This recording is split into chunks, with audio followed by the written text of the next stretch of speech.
Das ist für viele immer ein absolutes Träumchen. Ein Schweißgerät mit jeder Menge Möglichkeiten und das Ganze möglichst bezahlbar.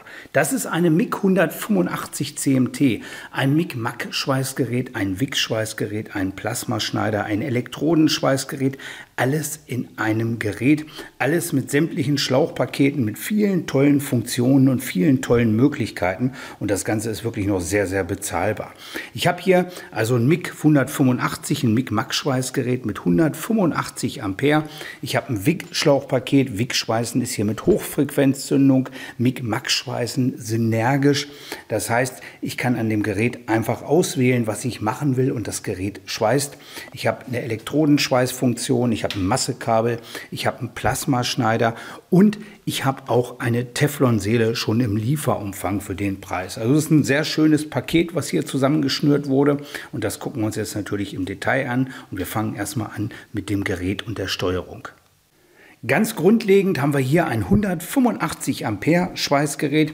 Das Gerät wird an einer ganz normalen Steckdose betrieben. Wir haben hinten den An-Aus-Schalter und zwei Gasanschlüsse mit zwei Gasventilen. Wir haben hier einmal das MIG-Mac-Schweißen, einmal das WIG-Schweißen oder das Plasmaschneiden. Das bedeutet, wenn ich mit dem Gerät MIG-Mac schweiße, kann ich einfach danach umschalten und kann zum Beispiel Plasma schneiden oder WIG schweißen. Braucht da also nicht jedes Mal den Gasanschluss umrüsten, da das Gerät zwei Gasventile hat. Wenn ich hier die Klappe aufmache, dann habe ich hier die Aufnahme für 1 Kilo und 5 Kilo Rollen und habe hier einen Drahtvorschub. Und der Drahtvorschub ist schon mal besonders. An dem sind beide Rollen angetrieben. Das heißt, die obere genauso wie die untere. Das ist natürlich definitiv nichts Neues, aber die meisten Hersteller bieten das in dem Preisbereich nicht. Wenn man sieht, man hat die untere Rolle, die wird vom Motor angetrieben und die obere Rolle wird dann halt über dieses Zahnrad mit angetrieben und dadurch hat man einen viel saubereren, viel ruhigeren Drahtvorschub und gerade wenn man auch mal so eine 5 Kilo Rolle gerüstet hat, die wird auch sehr sauber abgewickelt, dass man da wirklich keine Probleme beim Schweißen hat. Hier oben bietet das Gerät die Möglichkeit, es umzupolen, dass man halt am Pluspol Max schweißen kann oder am Minuspol Fülldraht ohne Gas schweißen kann. Das Gerät einzustellen ist jetzt alles andere als schwer. Ich kann hier oben auswählen, was ich machen will. Da habe ich hier vorne Elektrodenschweißen. Ich habe das manuelle MIG-Mac-Schweißen. Da kann ich Spannung und Drahtvorschub einstellen und das Gerät so manuell einstellen.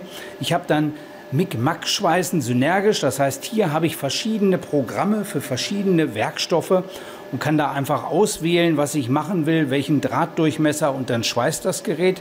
Ich habe dann hier das WIG-Schweißen, da kann ich bis zu 185 Ampere WIG schweißen, habe dann hier hinten die Cut-Funktion, da kann ich also Plasma schneiden mit bis zu 40 Ampere. Und wenn ich jetzt zum Beispiel MIG-Mac schweißen will von Stahl, dann gehe ich hier einfach MIG-Mac synergisch. Ich habe hier die Möglichkeit, Stahl mit CO2 zu schweißen, Stahl mit Mischgas, Fülldraht schweißen oder Aluminium zu schweißen mit Argon. Ich wähle hier ganz einfach Stahl mit Mischgas. Ich wähle den Drahtdurchmesser, zum Beispiel den 0,6 mm Draht und dann kann ich hier bis zu 30 Ampere runter regulieren und das Gerät schweißt. Ich habe hier noch verschiedene andere Einstellungsmöglichkeiten, kann also andere Drähte auswählen, kann die Induktion einstellen, kann den Drahtvorschub beeinflussen am Anfang, habe hier die Möglichkeit, Gasvorströmzeit, Gasnachströmzeit einzustellen, habe hier Zweitakt, Viertakt und ich habe sogar eine Spot-Funktion. Das heißt, diese beliebte Stückschweiß- oder Punktschweißfunktion für das MIG-Mac-Verfahren. Also es ist relativ einfach, das Ganze einzustellen. Ich habe noch 2, 3 kleine andere Varianten.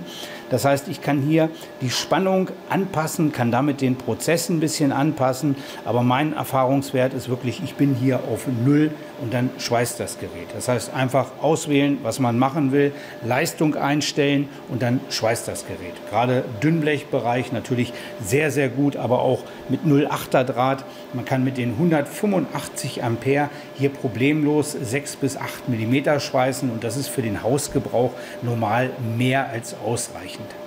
Ich habe jetzt natürlich jede Menge Testnähte geschweißt und die zeige ich euch mal. Angefangen habe ich mit dem 0,6er Draht, 0,8 mm Dünnblech und hier habe ich nicht irgendwo gepunktet, sondern eine Naht nach der anderen geschweißt. Hier habe ich mal diese Spot-Funktion, diese Punktschweißfunktion ausprobiert.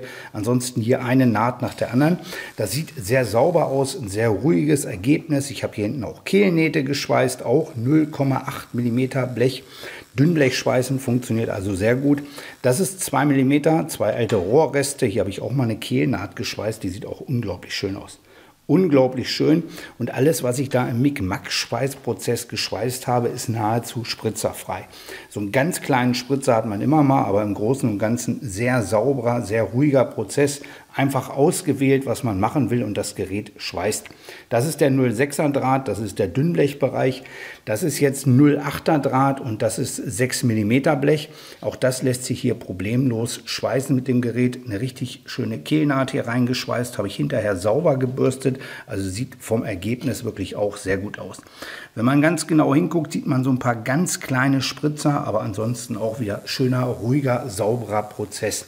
Ich sage aber immer, Stahlschweißen kann jedes Gerät, Aluminium. Das ist natürlich eine ganz andere Herausforderung. Darum habe ich das Gerät umgerüstet auf Aluminiumschweißen. Das heißt, wir haben hier ein ganz normales Aluminiumprogramm hier. Ich habe 1 mm ALMG5 Draht genutzt, das Schlauchpaket mit der Teflonseele benutzt. Die Teflonseele, wie gesagt, ist im Lieferumfang enthalten. Das ist auch immer so ein Faktor, der auch so 25, 30 Euro mit der U-Nut-Rolle locker nochmal wert ist. Und dann kann man hier mit Aluminium schweißen. Funktioniert wirklich sehr gut. Wichtig bei Mic-Mac-Schweißgeräten ist immer die Temperatur. Das Bauteil ist kühl. Die ganze Wärme wird abgeleitet. Das ist immer ein Problem beim Aluminiumschweißen. Darum habe ich hier mit 140 Ampere das 2 mm Blech geheftet. Hat sehr gut funktioniert. Die Hefter ein bisschen übergebürstet und dann einfach hier 2 Nähte geschweißt. Funktioniert sehr gut. Da habe ich dann 110 Ampere ausgewählt. Und je wärmer das Material wird, desto besser lässt es sich schweißen. Es ist immer noch mal was anderes, als ich ein Gerät hätte mit Puls oder Doppelpuls. Da schweißt es sich beim Aluminium natürlich noch mal deutlich besser. Aber auch das funktioniert. Und für ein einfaches Mic-Mac-Schweißgerät sind das keine schlechten Ergebnisse. Und ich habe hier auch nicht 10 Nähte geschweißt. Wie gesagt, ich habe hier die 2 Nähte geschweißt. Die erste ist noch ein bisschen kühl. Die zweite hat dann wirklich die richtige Temperatur.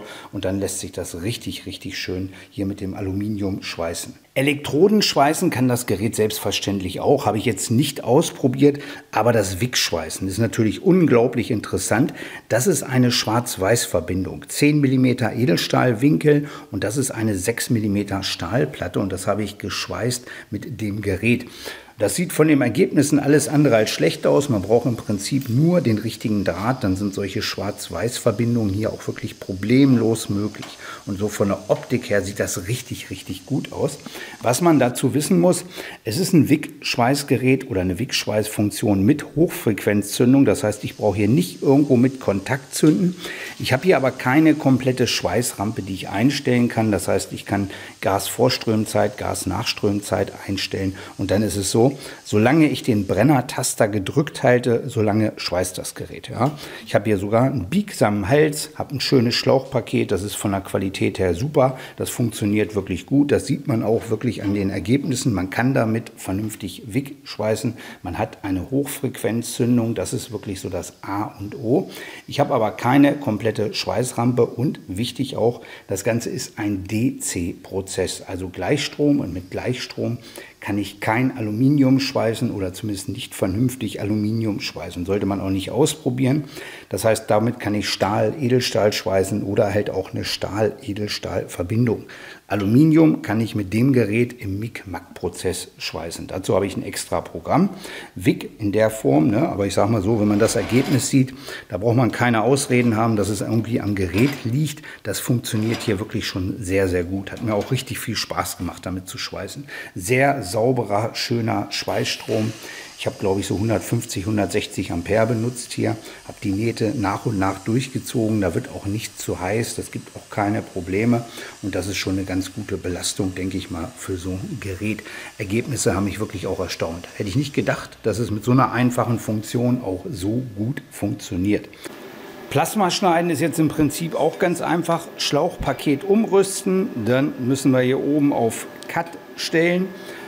Schlauchpaket sollte klar sein, das heißt einmal hier anschließen, einmal hier die Steuerleitung. Masse ist auf Plus. Und dann hat man hinten diese Wartungseinheit, die schließt man an. Ich habe mir das hier mit Schnellkupplungen gemacht, das geht immer am besten. Da sind aber auch Schläuche mit Klemmen dabei und dann kann man hier schon loslegen.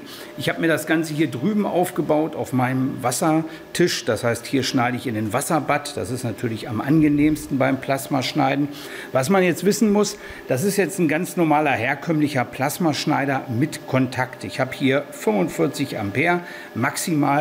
Und jetzt kann man hier ganz einfach mit Plasma schneiden. Das heißt, man setzt hier auf.